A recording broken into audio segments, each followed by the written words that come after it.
The teacher's name was Thomas, a man in his mid-40s whose shoulders seemed to carry a weight that few could see but everyone could feel. His classroom was always neat, his lessons always clear, but behind his calm appearance lay years of unspoken resentment. He moved through each day with the quiet heaviness of someone who had been wronged long ago, and though time had passed, the wound never healed. Instead, it hardened into bitterness, shaping the way he looked at the world. Thomas had once believed in kindness, in second chances, in the idea that people could change. But life had chipped away at those beliefs. A betrayal in his younger years, a friend who had deceived him, a loved one who had left him, had taught him to close his heart. He built a wall around himself, not only to keep others out, but to protect what little remained of his trust. On the outside, he was simply a teacher, firm and disciplined, guiding his students with precision. But on the inside, he was a man unwilling to forgive, even when forgiveness was the only key to his freedom.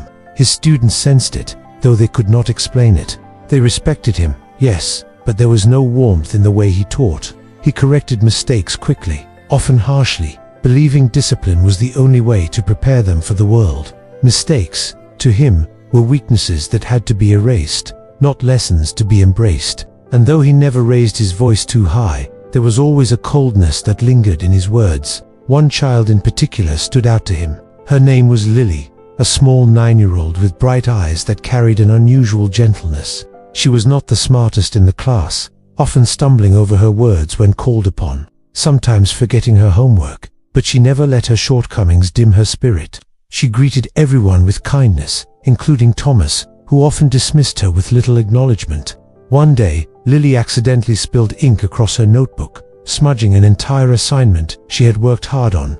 Thomas walked over, saw the mess, and let out a heavy sigh. Without much thought, he told her to start over, his tone sharp and without sympathy. The words stung more than he realized, for he had dismissed her effort as though it meant nothing. He expected her to shrink under his disapproval, perhaps even grow resentful. But instead, Lily looked up at him, nodded softly, and said, "It's okay, I'll try again." Her voice carried no anger, no blame, only calm acceptance. For a moment, Thomas was unsettled. He didn't know why her response lingered in his mind long after class ended. He returned home that evening, sat alone in his quiet living room, and thought of her words. Something inside him shifted, though he could not yet name it. The days that followed brought more small encounters with Lily, and each one left Thomas strangely unsettled. She was a child like any other, playful, forgetful at times, yet there was something different in the way she moved through the world. When other children fought over small things, pencils, books, a place in line, she was always the first to offer peace. When someone wronged her, she didn't cling to anger, but simply let it pass, as though holding on to it was far heavier than releasing it. Thomas watched with a quiet unease. He had built his life around the belief that the world was harsh, that people would hurt you if you weren't careful, that forgiveness was foolish. Yet here was this child, fragile in size but strong in spirit, living by the opposite truth. It puzzled him, and in some unspoken way, it challenged the bitterness that had long been his companion. One afternoon, during art class, Lily's drawing was accidentally torn by another student. Thomas expected tears or complaints, but instead, she taped the torn paper back together and said, "It's still beautiful, even if it's broken." Her words silenced the room, and even the other children grew still. Thomas stood there, unable to move, feeling as though those words had been meant for him alone. That night, as he sat alone grading papers, Thomas remembered his own past.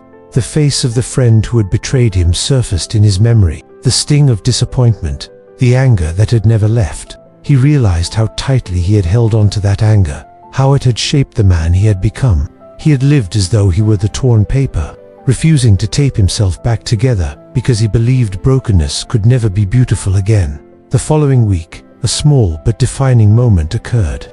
Thomas, weary and distracted, misjudged Lily during a lesson. She had forgotten her book at home, and he scolded her more harshly than the situation deserved. His words were sharp, cutting deeper than he realized. The class grew silent, and Lily's eyes welled with tears, yet she didn't look away. Instead, she whispered softly, "It's okay. I know you didn't mean it." The words struck him harder than any argument could. He had been unfair, and instead of anger, she offered forgiveness. That night, he lay awake, her words echoing in the stillness of his room. A child had forgiven him so easily, without hesitation. Why, then, after all these years, had he never been able to forgive? For the first time in decades, Thomas felt the crack in his armor. It was small, but it was there. The crack in Thomas's armor grew wider in the days that followed. He found himself noticing the little things Lily did, the quiet strength behind her gentleness. She was not perfect. She stumbled, made mistakes, lost focus at times, but each time, she treated herself and others with a kindness that seemed foreign to him.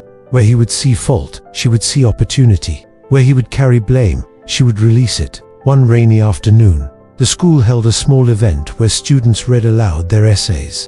Lily, with her shy voice, stood at the front of the class and shared her piece about forgiveness. She wrote about a quarrel with her younger brother, about how he had broken her favorite toy and how angry she had felt. But then, she explained, she realized that holding on to anger made her feel heavier than the broken toy itself. She forgave him, not because he deserved it, but because it made her heart lighter. As her words filled the room, Thomas felt his chest tighten. He was no longer listening as a teacher, but as a man who had been carrying years of resentment. He thought of the friend who had betrayed him, the loved one who had left, the faces that haunted his past. He had always believed forgiveness meant excusing the wrong, but now he understood it was not about the other person, but about setting yourself free. That evening, Thomas walked home slowly, the rain soaking his coat. For the first time in years, he allowed himself to feel the weight he carried. And then, he allowed himself to let go. He sat at his desk, took out an old letter he had kept hidden for decades, and with trembling hands, he read it once more. The bitterness that had once burned so strongly felt softer now, as though Lily's words had washed it clean. With a deep breath, he whispered into the quiet room, "I forgive you." The words were simple, but they changed everything. A warmth spread through him, a peace he had long forgotten. He felt lighter, as though the walls around his heart had finally crumbled. The next day, Thomas entered his classroom with a softer gaze. The children noticed it, though no one said a word. When his eyes met Lily's, he simply nodded, a silent acknowledgement of the gift she had given him. She smiled back, unaware of how deeply she had transformed his life. Thomas had spent years believing wisdom only came with age, but now he understood. Sometimes, the purest truths are carried in the heart of a child. In the end, Thomas's journey reminds us that forgiveness is not about forgetting, nor is it about justifying the pain we endured. It is about releasing the chains we place upon ourselves, choosing peace over bitterness.